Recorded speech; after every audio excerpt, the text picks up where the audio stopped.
Hello friends. So this will be a different video. This is going to be a movie. It's not a movie review, but I'm going to say what I liked in this movie. But also, this being a civil services platform, I thought of looking at this particular movie through the angle of civil services in order for me to explain or think about many other things which are left in this movie. So the movie is basically Killers of the Flower Moon. This you would know, right? So it's a Martin Scorsese and DiCaprio. They both have, collaborated, and many other actors are also there. Robert De Niro is also there.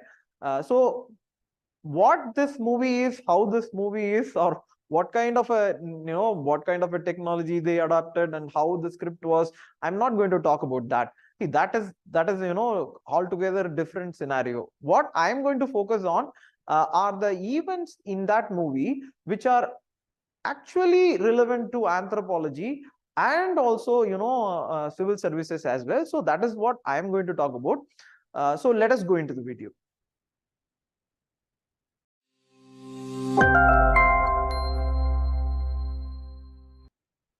So as I was saying, we will talk about the Killers of the Flower Moon, and many things actually came to my mind when I was watching. This is I think this is a 4 hours, literally 3.5 to 4 hours movie. The first thing that I noted was, see, very silently it goes. It does not have huge BGMs and very, what to say, some cunning. See, there are murderers, but they are not shown in the way as it is usually shown. Even murderers are murderers and human beings. They show in that perspective, and that actually created a lot of impact in me to watch this movie completely. But when I watched, I thought of the details one by one. The first detail that came to my mind was this: this movie takes place in, they say, a reserve. That is, what is the meaning of reserve? Is that, see, when the Indians, or if you see, there is something called as an out of Africa theory, where a band of population from Africa colonized. You should not colonized, but inhabited the whole earth. They moved to India. They moved to Asia. They moved to Europe. These people who come to Asia, this is around 45,000 years ago. These people who come to Asia, they use the Bering Strait. There is a Bering Strait which connects actually Russia and USA. They use this Bering Strait and enter this US continent at around 20,000 years. And these people are what is called as the ancient American citizens. So the American continent, both South and North America, was inhabited by this population, which actually went through this Bering Strait around 20,000 years. See, earlier they used to think that the colonization, or see, I'm using colonization, but it's actually inhabitation. But anyways, it happened. What you people used to think that it happened very late, which is 12,000 years or something like that. But now scientists have found evidences of people living there at 20,000 years and all, and this makes them the most primitive members of the society of USA. And in the movie, they talk about one particular tribe, which is called as the Osage tribe. There are many other tribes that they mentioned, Cherokee, many tribes they mentioned in that, which is very, very essential for, as a civil servant, you should observe all these things. They talk about all these indigenous population. In India, if you see, we call them scheduled tribes, but there they call them as indigenous population. Why? Because, as I told you, this inhabitation took place, but everything was, rosy and everything was good. Suddenly people from Europe started to come, and this whole period of colonization started. It starts with many ships coming from Europe, especially this ship which is called as from the Columbus. You would know that this person called as Columbus comes to Europe, comes from Europe to USA, but he actually comes to find India. When he steps onto this continent, which is called as USA, he names them as Indians just because he thinks that he has come to India. So basically, he is naming them from thinking that they are us. So now what the problem was that he goes back to Europe and talks about all these things, that this whole land has been there and you can colonize and stuff like that. What happens after that is the interesting factor. So the first thing that I noted about was the Osage tribe, and they went to they were in their land. But when these Europeans came, what happened was these people who were in the eastern border were pushed towards the west. In the movie, they were talking about initially being present in the areas of in the areas of Mississippi and areas like that. That actually comes into the center of the continent. But they also talk about after that they were pushed again. So what they are meaning is that initially all these population or mainly tribal population, they did not inhabit the continent. US continent is a huge continent, and interior, if you see, they are prairie, or it's not completely fertile and things like that. So always people would be there in the eastern coastal zone. So first push was when these Columbus and all these fellows came inside and they pushed these people towards this Mississippi. But once the point is that once the colonization started and people from Europe, people from USA, sorry, people from Britain, France, Germany, people from Eastern Europe, many of them started coming into this US continent. What happened after that was they started pushing them even further. They made a solution like people from this tribe or particular tribes or indigenous population will actually live in a reserve. That is, in the movie also it is there. They talk about laws of that particular reserve. Laws of USA will not apply there. Something like that they talk about. What is the meaning of that is that these population who were there here, they were pushed towards the west more, and they were given their own rights. In India, if you see, we have, that is what is called as Schedule 6 and Schedule 5. But in India, the Schedule 6 and Schedule 5 is even more stringent. In the movie, same way they were given autonomy in the reserve zone that they have.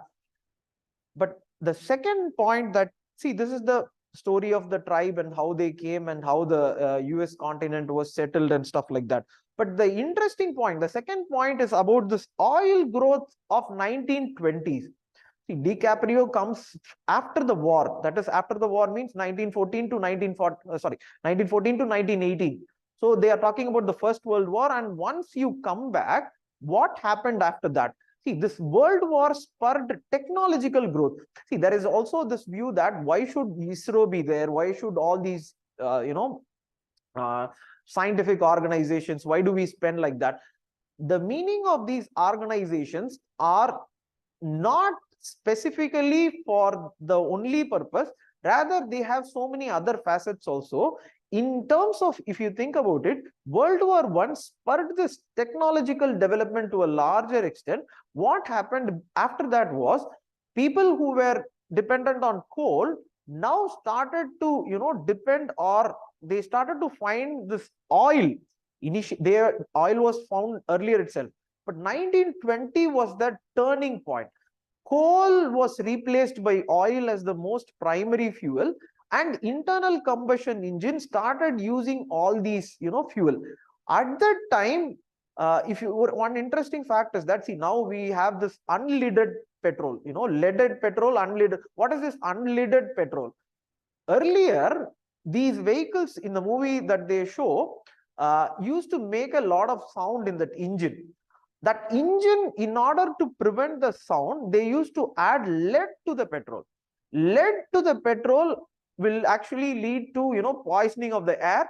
And if you see, scientists say that whatever had happened from 1920 to 1950, the lead petrol that was injected into the air actually is still prevalent, and even today we have this remnants in our bodies and cells and things like that.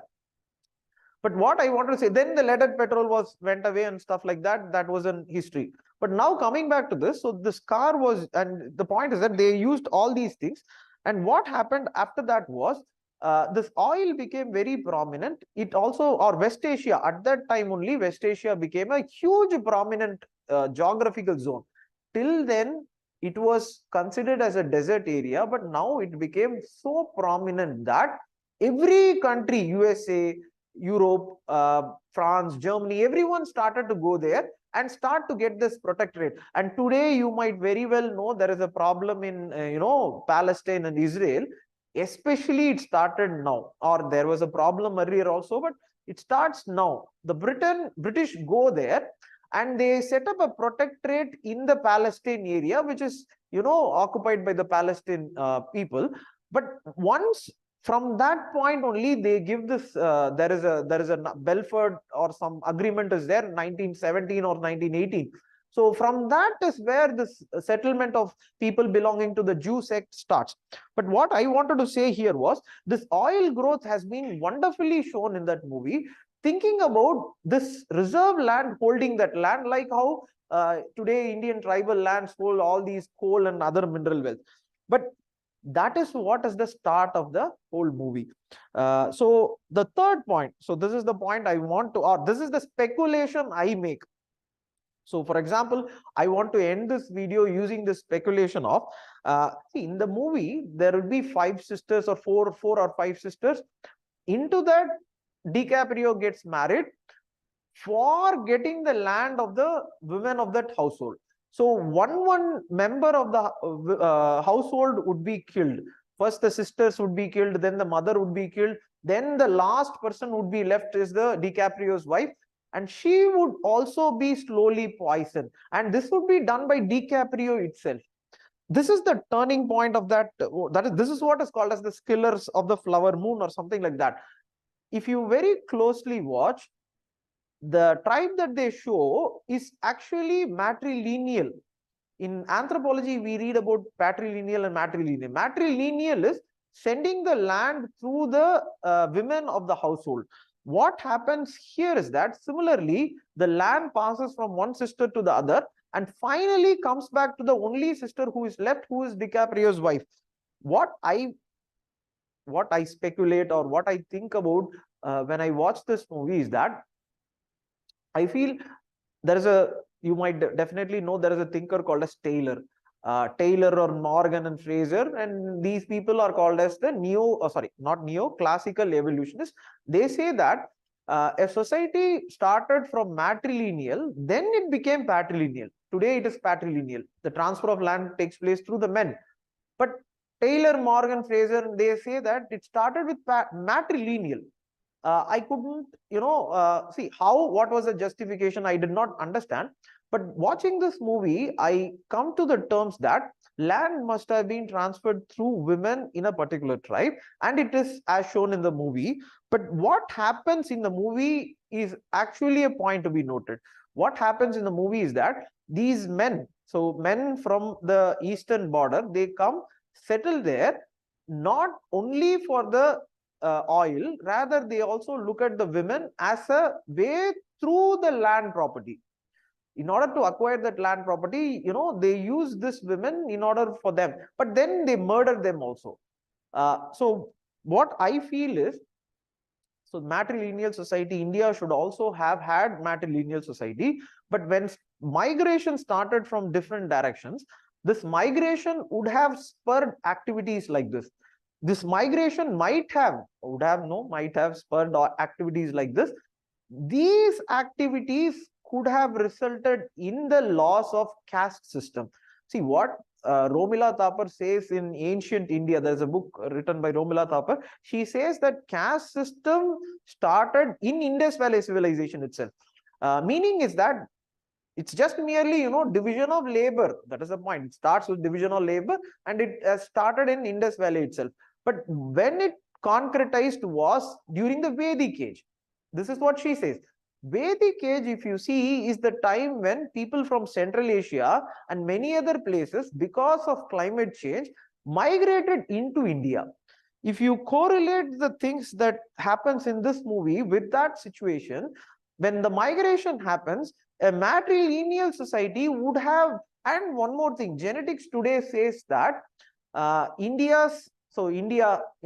genetics of India says that, see, men will have X and Y chromosome. Women will have two X chromosomes. This is the only difference between men and women, and both have the same chromosomes. Y chromosome is the chromosome which suggests that this person is a male. What genetics today says is that there is predominance of Central Asian Y chromosome in India. The X chromosome belongs to India. So if you see, the women of India have stayed here only. So the men Y chromosome have predominated and have migrated. Here you correlate both these. This movie, Romila Thapar saying that there is a caste system, but it has not been concretized, and the migration which happened, and genetics. If you correlate everything together, see, this matrilineal society which India should have been, slowly would have transferred into a patrilineal society where this endogamous rule of caste system would have been concretized. Meaning is that in the movie, if you see, they married outside a person called as DiCaprio, and that resulted in the problem of destruction of the tribe itself. So this concretization of this endogamy would have begun, and also the property would have been shifted from the hands of women to men, and also religious sanction would have percolated slowly, and this would have been concretized in what is called as this Rig Veda. Rig Veda, there is a shloka which was added very late, at around 1000 BC it was added. This is the last thing they add in this whole thing, and this caste system was rigidified. Nothing was mobile after that. And if you very closely watch the movie Killers of the Flower Moon, when I see, more than the acting and everything that I wonder about DiCaprio and Martin Scorsese, the way they handle, not like, not to make comparison, not like the movie which we usually are accustomed to hear. There is not much sound. The whole theater was calm and everything. The movie was, so what they say, I was able to hear.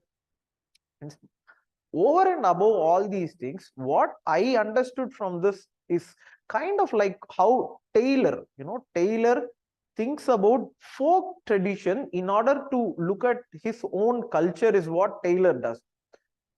Movie is something like a folk tradition, and when I look at what is happening there, something very similar should have happened in India. Something similar should have resulted in the system that we have. Something similar to this should have, concretized the tradition that we cherish so much in India. But these are things which could have, could have. But now, if you see, I don't think these caste system or this endogamous relationship actually means anything in the modern world. If we have to develop, I think the system should go. You can watch this movie also, Killers of the Flower Moon, and you can make an assessment of yourself. So reading for anthropology, being in civil services is not only about reading books, also do all these things. Thank you for watching these videos. And if you like this video, please do like it, share it, and you can also subscribe to Minds of Aspirant channel. Thank you. All the best.